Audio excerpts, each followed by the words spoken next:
Okay, so yun. Okay na uli ang ating motor. Kondisyon na uli. So yun, kahapon day off ko. So diba nung bago ako mag day off, tumirik tayo sa daan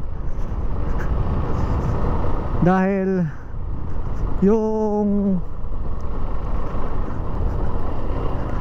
gearing o yung engine sprocket ay nabilog. Kaya yun, tapos nauntik nang nauwi sa pagbiyak ng makina ko. Buti na lang nag double check si Kit. So yun, buti na lang dinouble check niya yung gear sprocket at yun yung sira.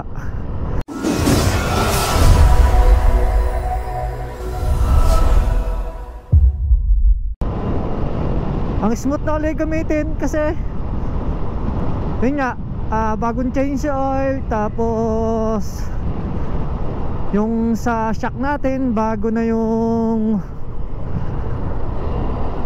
oil, malambot na yung shock sa una, hindi na siya ganun katigtig.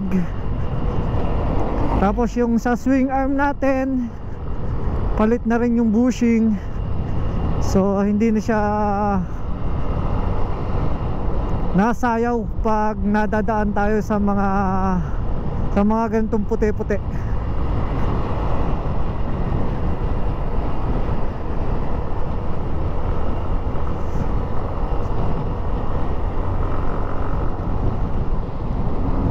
Yun yung ginawa ko maghapon ginawa yung aking motor na parang inaragila ko si Kit.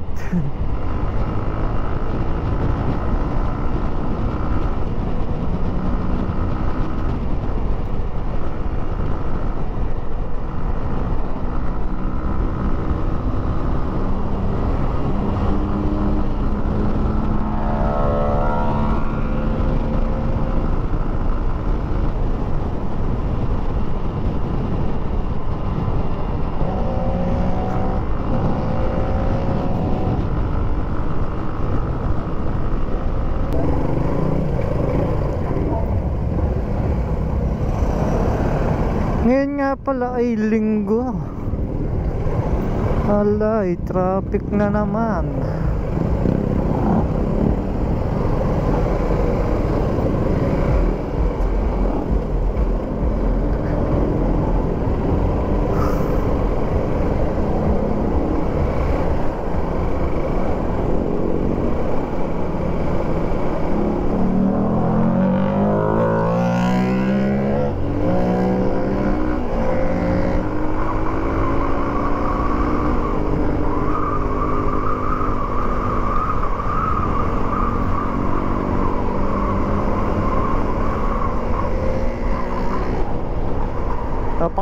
Napakalubay na ulit takbo ng motor ko. Palibasa, nabuksan namin yung kahapon yung pinakagilid nito sa may clutch. Nabuksan namin, kaya yung langis na dati natanggal namin lahat dahil nga nabuksan namin yung lahat, yung itong gilid. Wala siyang tirang oil sa side, kaya napaganda yung bukas namin ng sa may clutch side.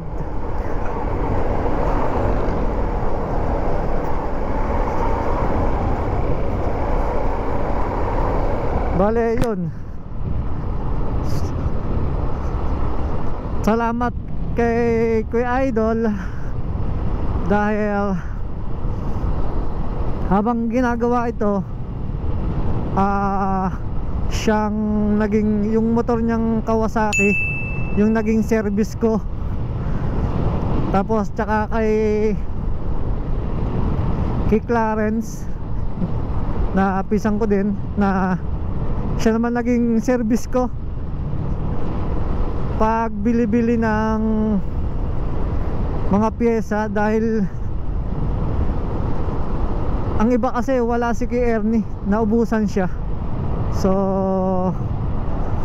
tumakbo pa tayo ng boundary. Eh yun, sakto nayaag ko si Clarence, kaya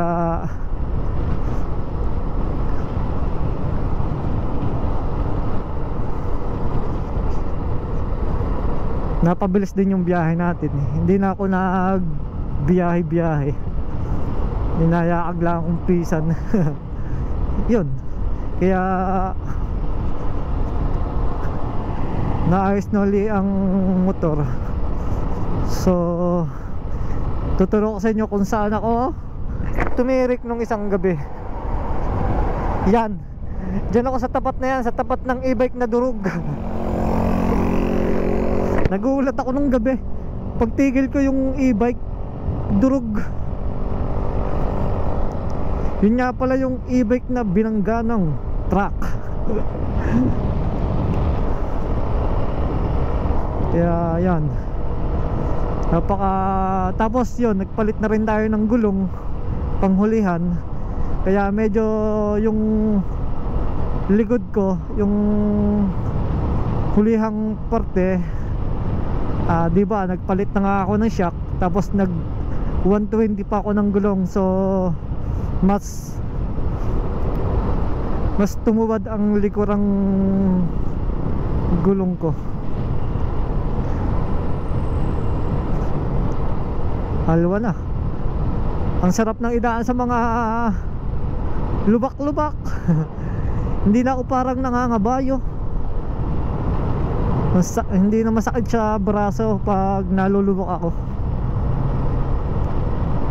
Smooth na siya.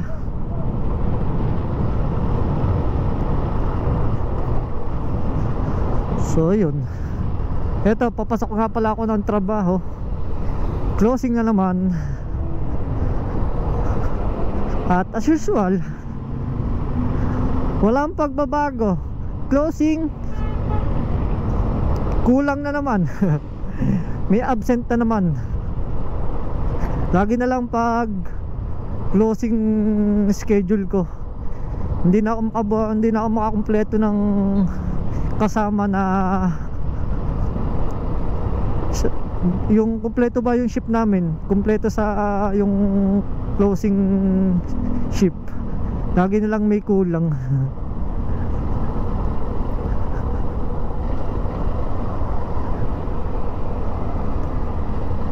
Buti na lang si CJ ay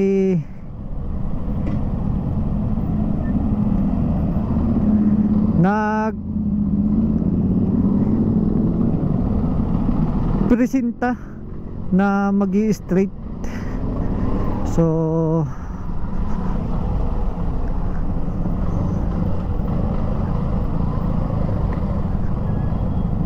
dapat call lang kami, dalawa lang. Kung hindi si CJ magpipresenta, kung hindi nagpresenta na magko-closing, at least nagkatatlo kami. Dapat kasi apat yung duty sa closing ko eh. Kaso yun nga, may tinanggal, tapos may umabsent naman. Kaya yun ba, yung papasok ko pa lang, tapos ganun yung mababasa mo sa GC, di ba? Parang papasok ko pa lang, parang nakakapagod na agad, di ba? Kasi iisipin mo yung trabaho, kasi imbis na mapabilis, wala, halong babagal yung yung trabaho. Tapos tatatlo kaming closing. Syempre yung kilos namin magiging doble kasi pupunan namin yung pagkawala nung aming isang kasamahan sa trabaho. Yung kanyang trabaho, kami rin yung kikilos. So magdodoble trabaho kami, diba? Nakakapagod na agad kung iisipin mo. Iniisip mo pa lang nakakapagod na. What if kung ginagawa mo na yun, diba, sa trabaho actual? Hirap din. Bagay, choice naman nila yun. Ito kasi yung hirap dito ginagawang ikutan yung highway kaya nagta-traffic. Mga napunta dito sa Sky Ranch.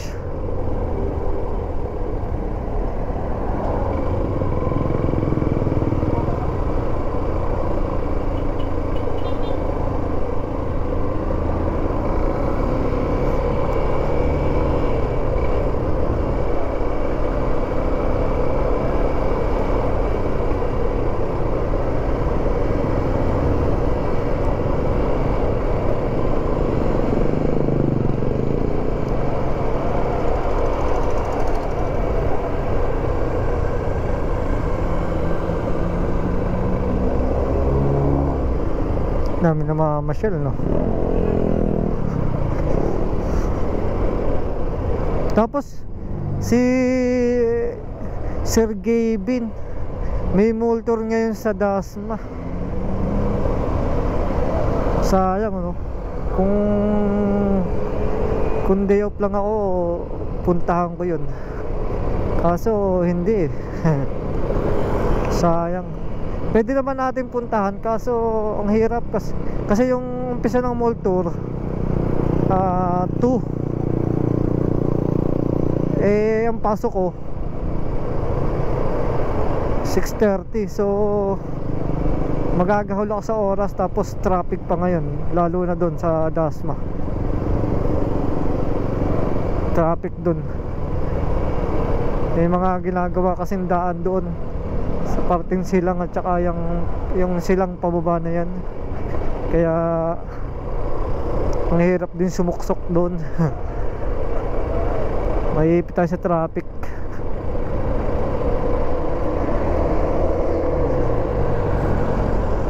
At yun,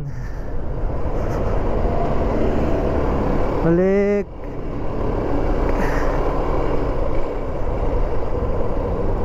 Sulit naman yung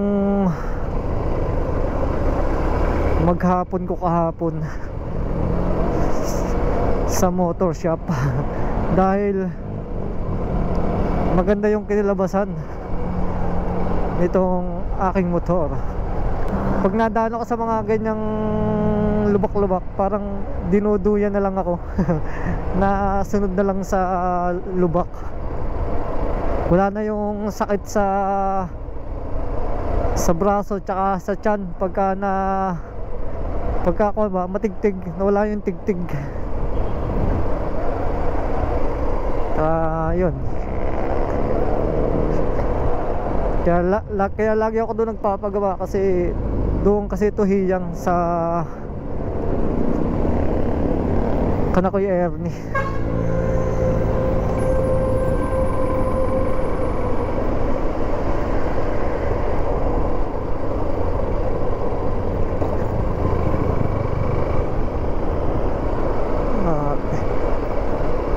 Buti na lang hindi ganun kadami ang sakyan ngayon.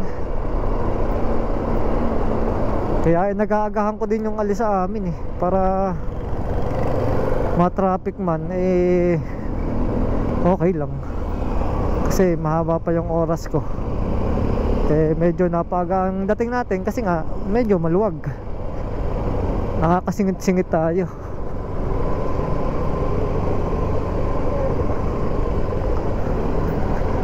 Tingnan natin tong ano, puno ang mga parking lot ng Balaydaco tsaka Lestia. Ito kayang Starbucks. Puno. Let's see. Wow.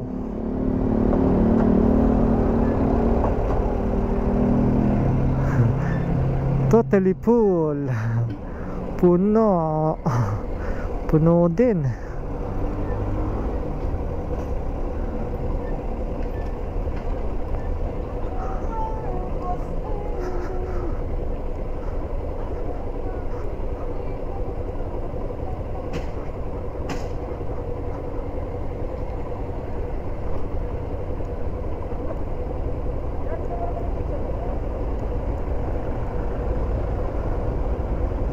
Haba ng pila.